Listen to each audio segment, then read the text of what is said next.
Hi, I'm Stephanie Becker, and this is my Module 10 case study, a new role for the parents organization. Let's go ahead and jump into summarizing the case itself and what exactly has happened. There is a new parent organization that has been formed within my school.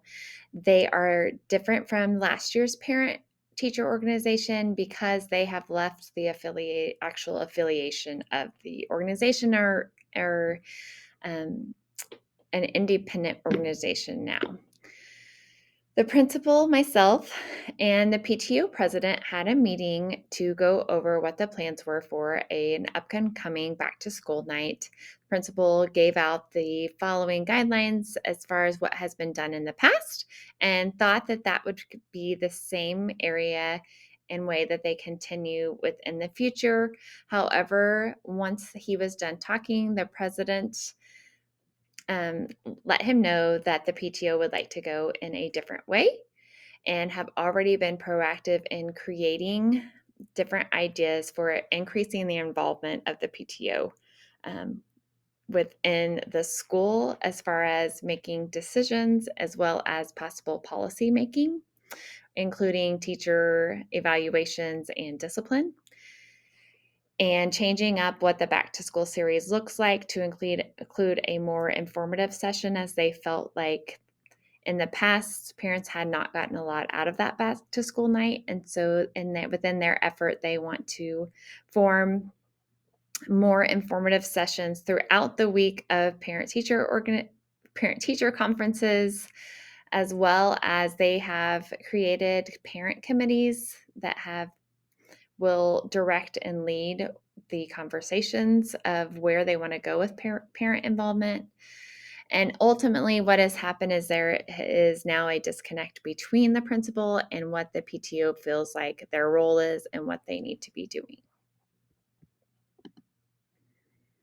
So, to continue with summarization of the case, we need to look at who is really involved in the situation and what they have to say. So, looking specifically at the new parent organization, we know that they have been supportive in the past based on what the principal has reported. Um, they are wanting right now to increase parent participation as well as community involvement. They also are looking to revamp the back to school night program, which I mentioned. They have formed parent committees that will look at issues such as discipline within the schools, teacher performance, curriculum, as well as just an overall total school evaluation. And they are operating as an independent organization currently and are no longer affiliated with the national organization. The president of the PTO is also a major player within this case study. He is a young attorney. He has suggested that they need to change past activities. He's proposing a greater involvement and cooperation with both the principal and school, as well as with the PTO organization. However, during the meeting with the principal, he was not very collaborative. In fact, not allowing the principal to share or ask questions within their meeting. um, I feel like there is a misunderstanding between what the PTO's role is. He has a misunderstanding as well as what the principal's as well as that the principal will ultimately be the one who's held accountable if a situation does arise. The president of the PTO is wishing for the principal to provide him with support for the new implementation of ideas that the PTO is promoting. A final person who I feel like we need to definitely consult with and who is involved is the principal who I am acting as without this case study. I am concerned with the newly formed parents organization and the interference within the school functioning and the day-to-day functioning of our schools and our programs. I believe that the PTA is definitely a positive force in education and has always been very supportive of what we've proposed as a school. I was shocked about the new proposals, as previously in meetings that we had had, there had never been any um, questioning as to what we have done or seemed that there was anybody who was upset or bothered or thought that we hadn't done enough. So it came as a shock to me when they wanted to revamp it. I definitely want to meet these parents' concerns within the PTO, but I also know that I have to meet my student and my staff concerns as well. And having my staff work longer hours, possibly outside of their contract, is not something that I am in favor of promoting. I am definitely in favor of increasing that parental involvement and participation, because we know that that also increases our student learning. And I'm also concerned that if something should happen, I am the one who is accountable for those problems that arrive. And if we are facing any type of legal issues or ethical issues, I do not want that to tarnish my my reputation as principal. So, in looking what didn't happen, or things that um, the PTO did not do, as far as when we're looking at what they are presenting as or proposing. So there was not collaboration with the school during those meetings. I was not present at the meeting. And so therefore they did not get input from our staff. They did not get input from our teachers, nor did, to my knowledge, did they receive student input. I also question if everybody's opinions were all equally involved, if they reached out to all parents within the community and within the schools, or if it was just subject to those who are in the parent-teacher organization. I also question what type of stakeholder input. We live in a community that is very supportive of our schools, so they are definitely someone who I want on our side and want to hear their input. And just overall, there's been little communication about these changes until this recent meeting that we've had. Being the principal, as I mentioned, I'm concerned with legal and ethical issues. The legal issues that concern me are definitely FERPA and student discipline. We can't just have open discipline records to those outside of the district, or those who are not on a need to know basis. And so that would definitely be a concern for me with breaching that confidentiality piece. I also worry about the breach of a teacher contracts and in the negotiated agreement, because we have an agreement that we have agreed to follow as far as teacher hours, teacher payment. And if we are expecting them to go beyond that, we are going to be out of contract with those teachers. I'm also a little concerned about just the discrimination piece, because not that it might not have been intentional, but we have to always think about having everyone's voice be heard and everyone involved. I also question discrimination along the lines of discipline, and if we have a true understanding of what discipline can look like, especially for those in our special education population. Something that the PTO might propose could ultimately be in disagreement with how discipline is looked at from a special education view. Other discriminations that I think we need to consider is just that of parents. Were all parents involved? Did they all have an opportunity to have a voice? If not, we are discriminating against those families who were not there. And then again, obviously, we have our teacher performance privacy. That PTO shouldn't be privy to the performance and teacher and those personnel issues. That is something that is to remain private, and that could definitely represent a legal issue. Ethical issues I have kind of already addressed, but definitely making sure that all parents have input and say in what they want and what they feel are needs within our community and our school. And I don't feel that at this point we are not at a spot where someone has been harmed yet. If I were to synthesize exactly what has happened within our case study, the principal, myself, is concerned with the new parent organization's proposed involvement in both school decision making and policy making. Missing facts that I feel like I need to know more about based on what information was presented to us within the case study is definitely people. We need to know if there is a diverse parent population involved, or is it just regulated to that PTO organization, or community stakeholders involved in getting input and ideas and giving information and communication. Students, teachers, district admin. I question whether my superintendent knows about what's happening with the parent teacher organization, as well as just wondering about those parent teacher dynamics. I don't know what types of previous um, relationships were there between the parent and teacher, but this could definitely be something that affects those dynamics. Other missing facts is just wondering where these meetings that the organization has taken place, as well as the times that they're conducted at. Is it a time or a place where all people who want to attend can attend, or have they limited the participation based on when and where they're having those meetings? I also wonder about the school community that the school is housed in. Is it a strong community? Um, are there big outside stakeholders? And if so, who are they? What can they bring to the table as far as thinking about our parent organization and benefits to our school? We don't know the location of the school, as well as the demographics of student population, and the population of students with diverse backgrounds, diverse cultures, as well as special needs. Missing facts when I'm thinking about programs and areas that I want to know more about is what community groups are available to help with resources for our schools. Is there a teacher organization like NEA or ANEA who would jump on that proposal for more time outside of their teacher's day? What school policies do we have in place? And again, that negotiated agreement, we don't know what that says. And so that would be something that I would definitely want to consult when working with the PTO.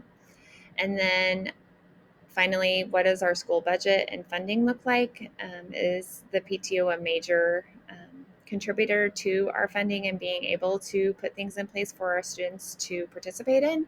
Or are there other outside partners, such as foundations, that also help give to our school?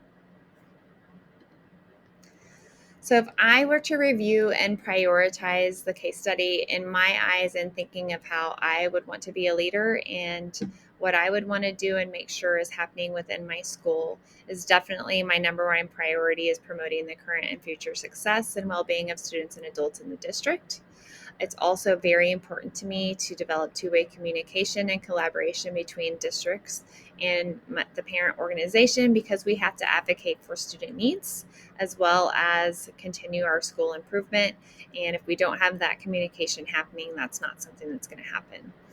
I also believe in creating opportunities to engage in diverse families, to engage diverse families to strengthen student learning. There is so much that we can learn outside of our school doors about diversity within our community. And that is something that is not always something that we can teach, but we can experience. And so using those diverse families to strengthen our student learning is something that I see as very valuable and important.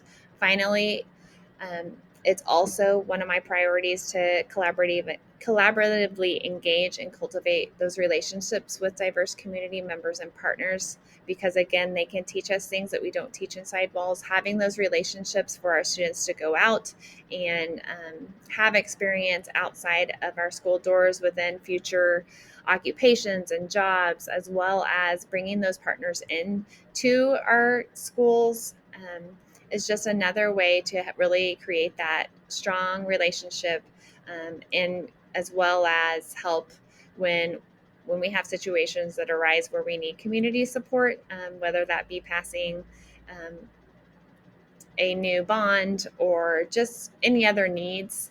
Um, it would be helpful to have a community that backs you and advocates for your needs.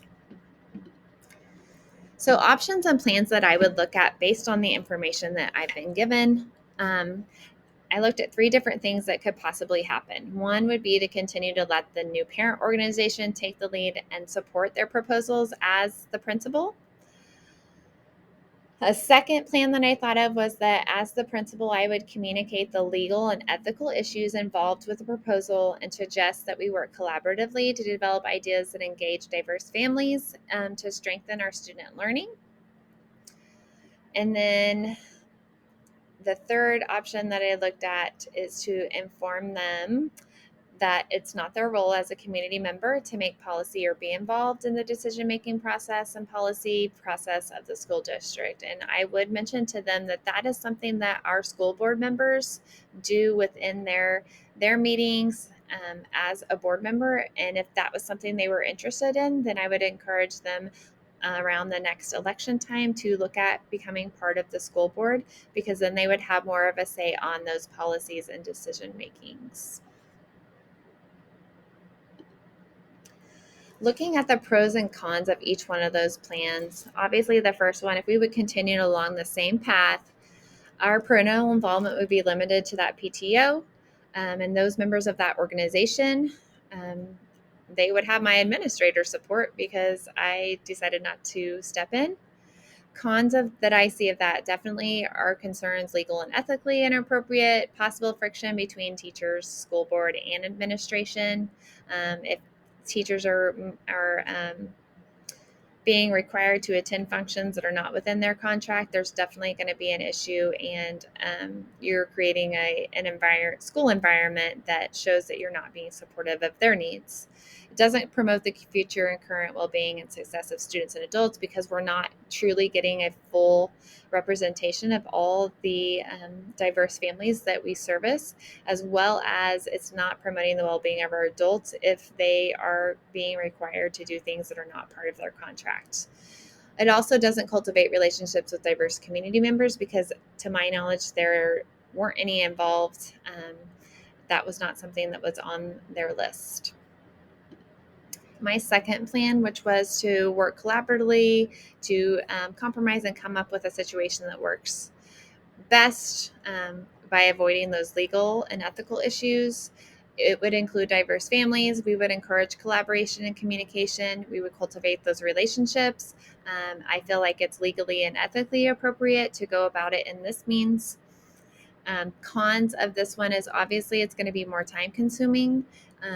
There could still be some possible friction between myself and the PTO because I'm not supporting what they originally proposed, which in essence could mean that they aren't going to support what I have to say um, within our meetings as well. The final plan, looking at the pros and cons of suggesting to them that they become a school board member. It would be legally and ethically appropriate. It does promote the future and current success of students and adults because you are a part of the board. You would be having an input on those policy making and looking at what's best for students. However, it doesn't cultivate relationships with diverse community members and partners, and I would lose support of the PTO. Based on this information and weighing my pros and cons, I decided to develop a plan that I would follow along in order to follow my plan number 2, which is to collaboratively work with the PTO to um, come to a consensus and compromise on how we could work better together to involve diverse families as well as community members and partners. So within my plan, I would first consult with my superintendent. I want to utilize district policies and negotiate an agreement prior to meeting with the PTO because I feel like I need to walk into that meeting with confidence and an assurance of these are our district policies. This is the agreement that we have signed on to, as well as be able to support that and have background knowledge to further explain that to the PTO. I would then meet with them. I would acknowledge their support, that we are thankful for all that they do for our schools and that we definitely want them involved in the future. However, we aren't going to be able to continue on with their proposal because of the legal and ethical issues it involves. And then I would review those with them. I would suggest that we collaboratively develop a vision and mission for the PTO. And I feel that this is something that might not all happen in one meeting. And so we may have to meet again closer in a couple weeks instead of a monthly meeting in order to continue to develop that vision and mission. It's important that we have all stakeholders on the same page and we're working towards the same goal in order to function both collaboratively and efficiently. I then would schedule a community forum because it's important that we engage families. We're wanting to increase parent involvement and community involvement. And what better way to do that than to actually get their opinions and allow them to advocate for both their school, their students, and their community. In implementing this plan, I would utilize oral, written, and digital means to communicate the meeting notice. I would send letters home with students.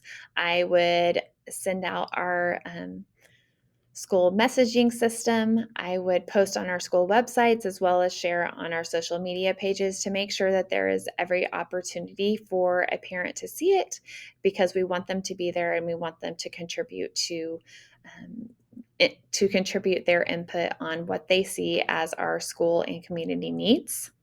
I also would ask and designate a grade level teacher representative so that we're ensuring that well-being of students and adults. They know what they're responsible for curriculum-wise and where students need to be.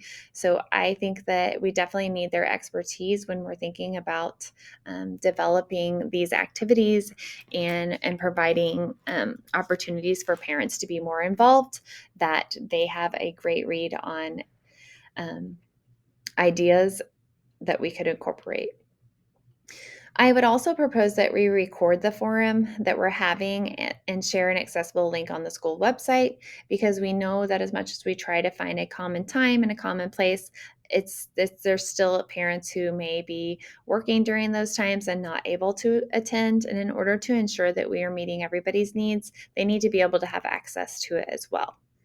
I would then follow up with a survey for the parents, just gauging their input as well as ideas on how they feel like our school can improve.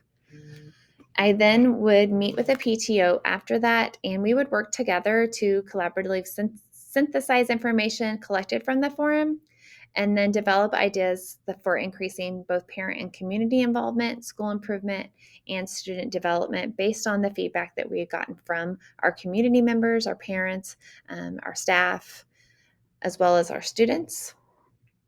From this information, I would use communities previously formed to lead the back to school night and other identified areas of involvement. After each activity that we would have, we would collect data and attendance of parent and community involvement. And then we would meet monthly to continue plans of development, as well as review this data from previous activities to see where there are areas of weaknesses and we need to increase our communication with parents and involvement, as well as what were strengths for us. What are we doing well, and how can we use what we're doing well to help develop those areas of weaknesses?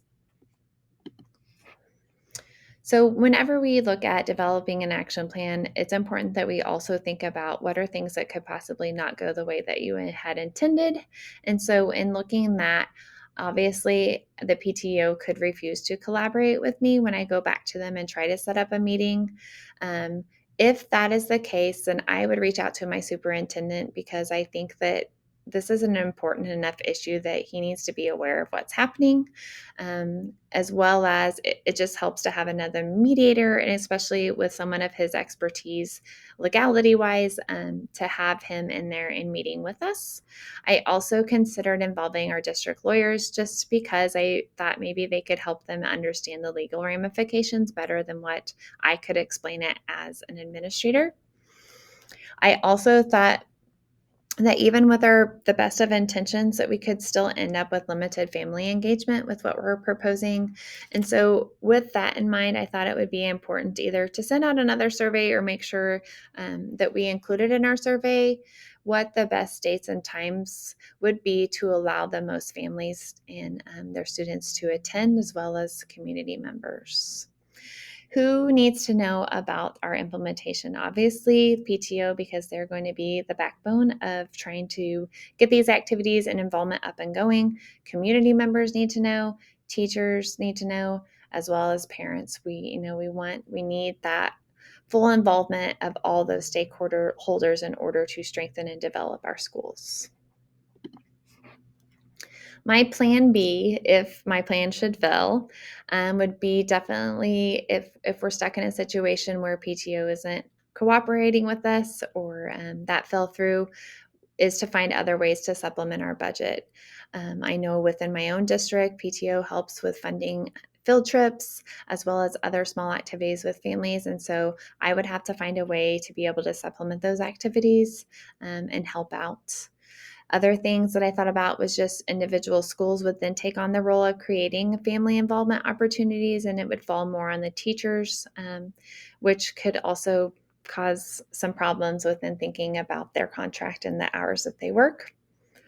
And I definitely would continue to reach out to the PTO and try to work on cultivating a relationship with them, because that is not an area that I want to lose, because I know that they definitely strengthen and make our school better.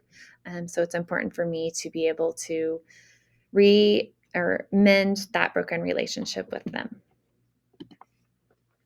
Finally, this assignment correlated with a standard because it required me to demonstrate my capacity to promote the future success and well-being of each student and adult by applying the knowledge and skills I have learned throughout this course to engage families, community, and school personnel.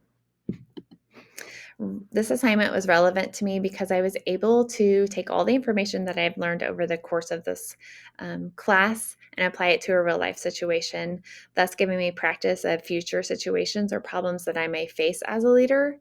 It's definitely going to impact my decisions because I now have knowledge on definitely how to better communicate with both our internal and our external publics, as well as consider more than just our typical families that show up, but what are ways that I'm going to be able to reach out to more diverse families to make sure that they are engaged and have a voice, as well as how am I understanding how I can use my community and school personnel to strengthen student learning and support school improvement.